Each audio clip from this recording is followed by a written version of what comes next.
All right, ladies and gentlemen, introducing you to the two fighters. We fight here 4 by 3-minute rounds. We do it in the super middleweight division. Introducing to you first, standing across in the blue corner.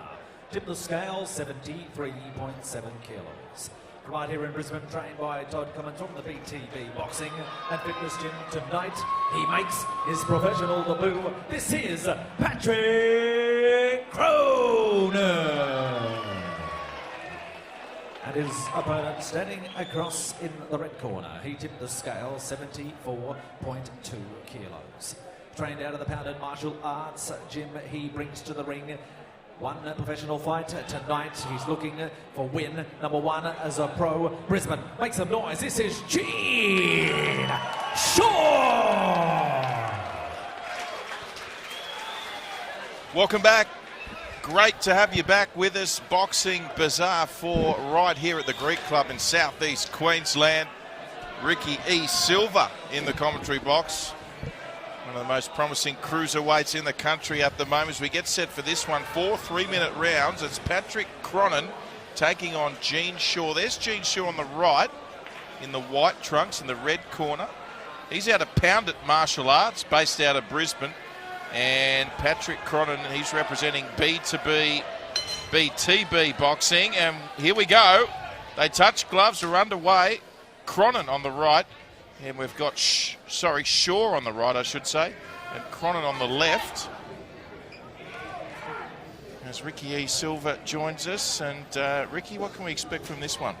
You know, I actually don't know a lot about either of these fighters. But give me 30 seconds and I'll be able to tell you a whole lot. All right, 30 seconds you shall be granted as they both look to just suss each other out early. A somewhat tentative start to this one. There's a cheeky little right there from Shaw. Kronin content to defend at this stage. Looking nimble and agile. Patrick Kronin as now he moves in. Shaw, the little uppercut there, and Ricky, I think you've had your 30 seconds, mate. Yeah, I really like how blue corner is taking control of the ring. You know, red corner was really pushing the pace at the start, but I think blue corner's definitely got the better footwork so far. So early signs he likes what he sees from Patrick Kronin. That's Ricky E. Silva. Now Shaw moves in and a low right to the body. Yeah, I think Shaw's really looking for that big power shot. I think he's going to try to set it up off a jab. Maybe I think he's going to try to close the distance and put in the big right hand. 4EP, 4 Elements Promotions putting on the show once again as Kronin. He's got Shaw on the back foot, although Shaw allowed plenty of time to respond here himself. Both fighters just happy to sit back and defend and wait for their moments early on, Ricky, aren't they? Yeah, a little bit of a tick for tack going on right now.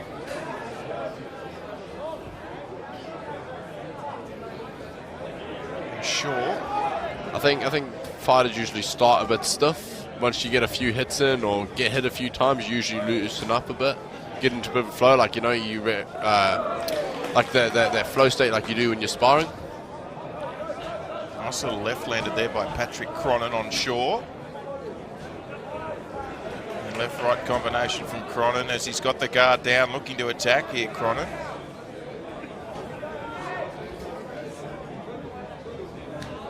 And final 30 seconds in the first round of Kronin and Shaw, and Kronin scoring again. Shaw definitely needs to be careful when he's coming in with that long jab and make sure he doesn't get caught with an overhand right. He needs to throw it out and then drop it as soon as he's going for that right hand. Well, the guard's dropping from both fighters early on. By design, you would think. Final 10 seconds. A little right there from Kronin. And the gates were wide open on that occasion, Ricky. They were. And that's the end of the first. That was a good fight. I think I really enjoyed that one. You know, he's got to pick up the work rate. Like I said in the last one, you can't win a fight without throwing punches. And although they're going tick for tack, you have to throw more than your opponent. Going tick for tack might work when you're doing partner work, but in a fight you want to try to win the fight, not just get an even draw. There is Kronin in the blue corner as we get set for round number 2. Patrick Cronin out of BTB Boxing. Gene Shaw, Pound It Martial Arts. Cronin there in the background. There's looks like a bit of ice on the chest, Ricky. Is that something your corner ever employs?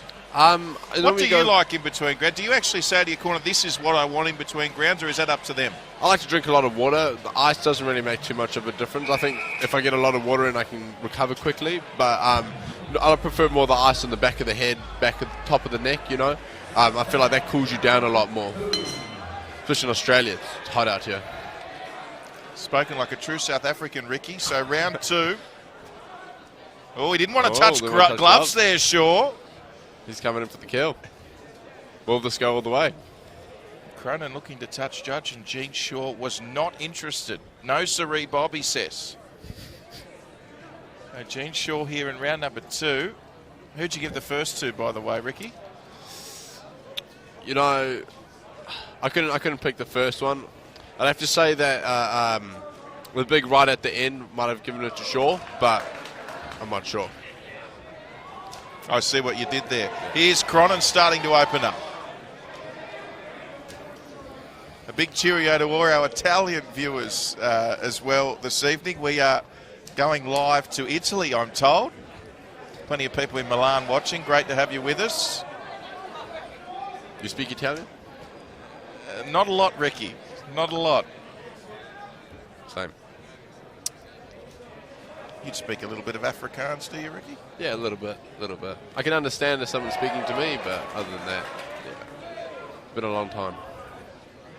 And E. Silva, where are the origins behind that name? Portugal. So my dad's Portuguese. Yeah. Mozambican Portuguese. So, yeah. Mozambican Portuguese. It was under the Portuguese ruling, yeah. There you go. Wow. The more you know.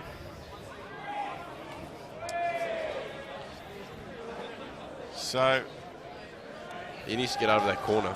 Yeah, Gene Shaw just backing towards the ropes. Cronin doing plenty of work. He doesn't like to keep the elbows up. Cronin, does he, Ricky? Now, that's his prerogative, of course.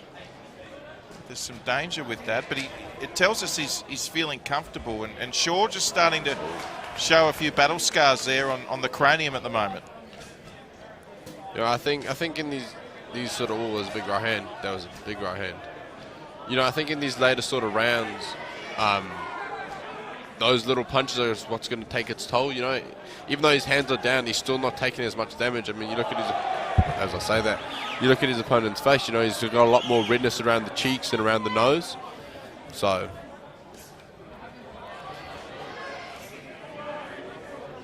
So Patrick Cronin on the left, Gene Shaw on the right. This the second of 4 rounds. Oh, nice shot there. Now Shaw starting to respond. Oh, Cronin caught him as Shaw was looking to come in, and now Cronin turns defense into attack. I think you still got to keep your composure during those times, you know? Even if you hurt your opponent, when you start swinging wild, that's when people get caught. Shaw just looking a little wary, but they'll head to the corner. So, well, an intriguing round number 2. Ricky, how did you see the second round? I think I'm going to have to give it to Blue Corner on that round. He just landed more punches, and especially coming out with the damage on Red Corner's face. Yeah. He's looking a little bit worse for wear, but we're only 2 rounds deep, so... So a close round to Patrick Cronin, in your opinion? Yeah. Let's have a look at the second round. Cronin and Shaw, and well, Shaw certainly looking a little worse for wear than Cronin, but he did score a few punches himself in that second round. Yeah, Shaw, he didn't did. Yeah. It's just I think it's just the accumulation of punches that are doing its toll. But there, like I said before, you can't just be swinging wild. That's those when your opponent's backing up. That's the most important time to stick to your boxing fundamentals. So you speak English, Afrikaans, you speak Portuguese as well? No, I wish I spoke Portuguese. That would be a dream to speak. I should go learn it. How many languages do you speak, Ricky? English. Just one. I can understand little bits of certain languages, but yeah, English I can say I'm fluent in. So round number 3.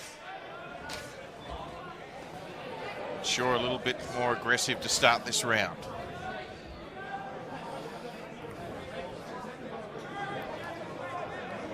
This fight with a 74-kilo weight limit. The third of 4 3-minute rounds here, and looking pretty fresh at the moment, Patrick Kronin. Those some good body shots.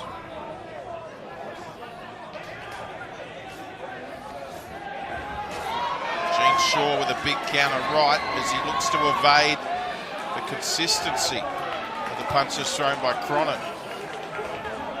Even though he's circling around the outside of the ring, he's not making Kronin come in, you know, like he's moving, but he's moving away rather than moving around.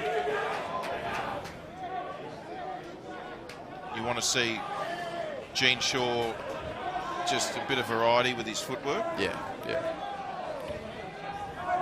Move around, make him walk into something, you know. He's got his hands down, he throws with his hands down.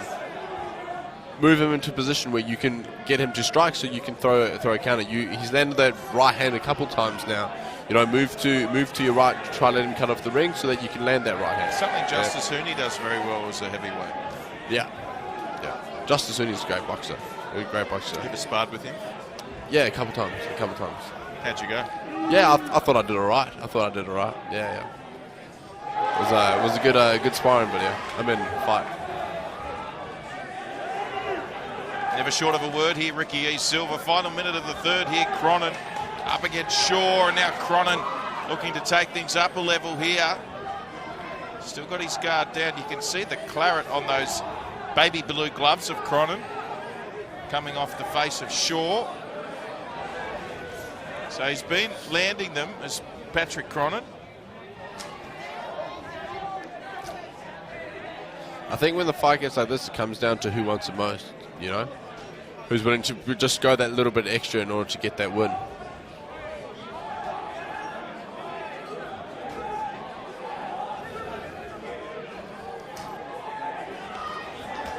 Yeah. He just has to throw another shot after that 1-2. He's landing that right hand every time. But if you just threw that one extra shot, that's when it'll make a difference. Yeah, and the left from Kronin didn't miss either. Final 10 seconds. Shaw moving in and throwing punches of his own, but Kronin really having his own way here. That concludes the third round. And Ricky, you'd know this as a professional boxer, but you know, at what point does cardio come into this? You know, we talk about work rates, but surely that comes down to cardio a lot of the time. Cardio is probably the biggest thing in boxing. I think that the fight sports is something crazy. You know, you have to train so hard for so long, make so many sacrifices, cut out everything in order to fight. Like, these guys have probably done a 6 to 8 week camp and trained their hearts out, and just for what, 12 minutes? You know, like you get a lot of rugby players and stuff who will train but then drink on the weekends and do all that stuff. And I don't know. I think fighting is so well rounded with your training. You have to do everything and do everything right in order to get the best result. But yeah, winning has no favourites. Well said, Ricky E. Silva, as they touch gloves for the final round here. Boxing Bazaar 4, thanks to 4EP, 4 Elements Promotions. As we again acknowledge our sponsors, the Darren McCosker team, Gumdale Demolition, Beirut Bazaar, Punish Fight Gear, Specific Cuts Barbershop, Concrete Genie, and of course Ricky's favourite, King's Footlong. You gotta love King's Footlong. Definitely a foodie. Gotta love food. Will we see a fired up Gene Shaw here, Ricky? You know, I think he'll come back, trying to come back strong. It looks like it's working out to be a good 4th round.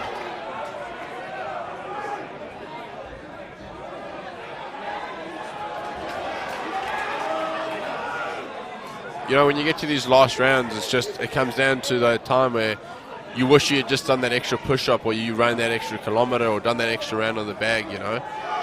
Because it makes a massive difference when you get into the ring. It's a big lesson you can learn. A big lesson I've learned. That was a nice counter. And Patrick Kronin, lovely little left there. Left jab again from Kronin and scores again. He's just scoring it well here, Kronin.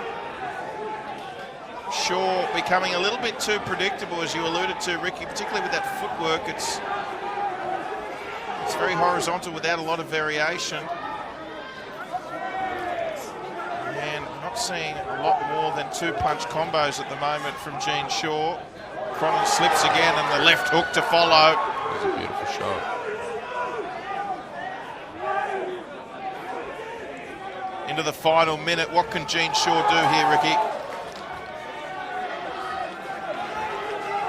He's just got to pick up that work rate. He's trying to go for that big knockout, but he needs to just tap, and then set up a big shot. Coming in with every shot, trying to be a bigger shot. You know, he's loading the shots. It's easier to read. That's why you notice he's slipping a lot of them.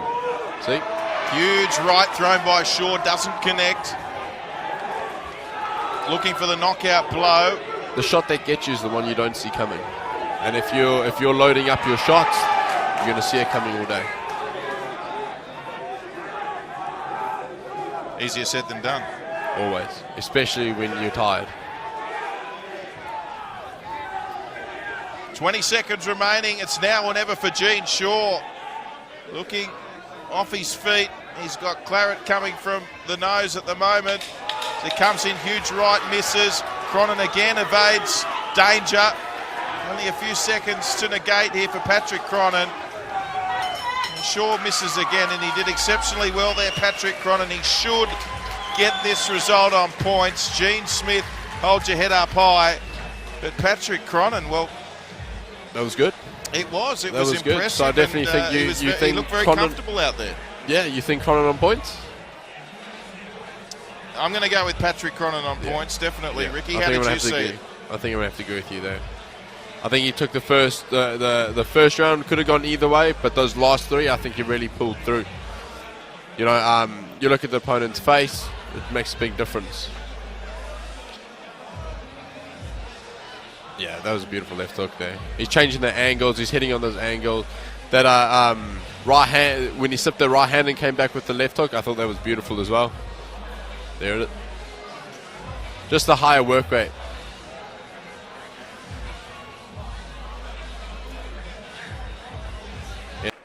We go to the judges' scorecards. Judge Roy Saunders scores about 39 to 37. Judge Trent Van Galen scores about 39 to 37. And Judge Paul Williams scores the contest 39 to 37. All to your winner by unanimous decision. And it goes to the blue corner, Patrick Kronin.